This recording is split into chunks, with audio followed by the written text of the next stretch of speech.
এটা হচ্ছে নিহারি মাছ, কেউ একে লোটে মাছ বলে, কেউ নিহারি মাছ। নিহারি মাছটা ভাজার জন্য আমি নিয়ে নিচ্ছি আটা। আমার ঘরে ময়দা, আটা দিয়ে করছি। এবার এর মধ্যে আমি নিব হচ্ছে হলুদ গুঁড়ো,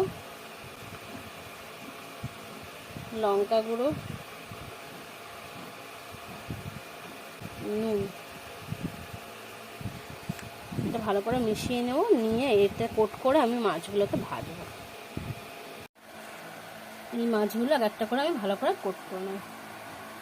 খুব মোটা করে করার দরকার নেই, এরকম করে নিয়ে ভেজে। সব মাছগুলো আমি আটা দিয়ে কোট করে নিয়েছি। এবার আমার তেল গরম হয়ে গেছে, আমি এর মধ্যে মাছগুলোকে দিয়ে দিই।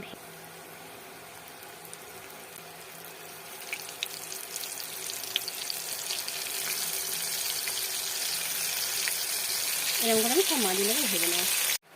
সব মাছ আমি ভেজে তুলে রেখেছি। দেখুন তেল গরম হয়ে যাচ্ছে। আমি কালো জিরে ফোড়ন করে রেখেছিলাম পেঁয়াজটা, সেই পেঁয়াজটা আমি এতে দিয়ে দেবো, লঙ্কা, হলুদ আর টমেটো।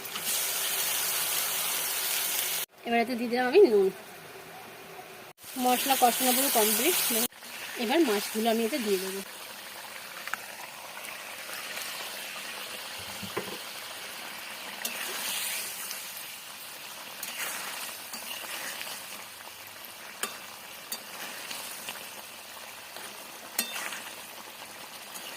মাছের ঝাল রেডি।